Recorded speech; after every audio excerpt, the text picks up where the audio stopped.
je m'appelle Marie, je suis en D1. Donc, si on veut faire de la médecine humanitaire, mais vraiment tout le temps, ça peut pas être quelque chose qui peut être rémunéré, ça peut pas être vraiment un métier en soi. Si, bien sûr. Si. D'abord, des ONG humanitaires, il y en a 13 à la douzaine. Hein. Là, on vous parle de Médecins du Monde, mais il y en a beaucoup d'autres. Là aussi, les bénévoles à l'étranger, c'est aussi un concept qu'a vécu. La plupart des expats sont salariés.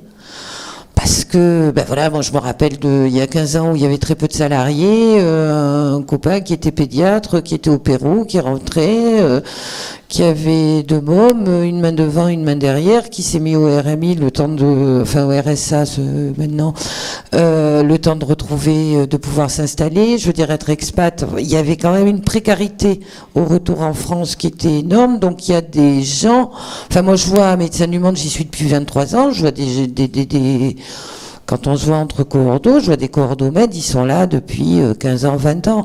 Après, en général, en faire son métier pour pas mal discuter avec des expats,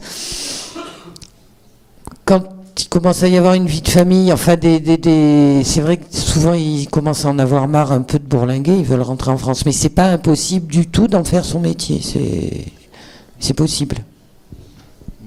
Ne serait-ce que par les Prusses, moi qui suis inscrit depuis 3 mois, là on m'a proposé 3 missions de 10 jours chacun, à 500 € par jour, donc j'aurais pu faire 5000 € par mois en faisant que de les Prusses, quoi.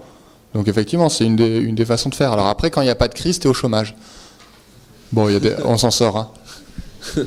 Il y a aussi, je suis en train d'y penser, c'est quasi de l'expatriation, les coordomèdes.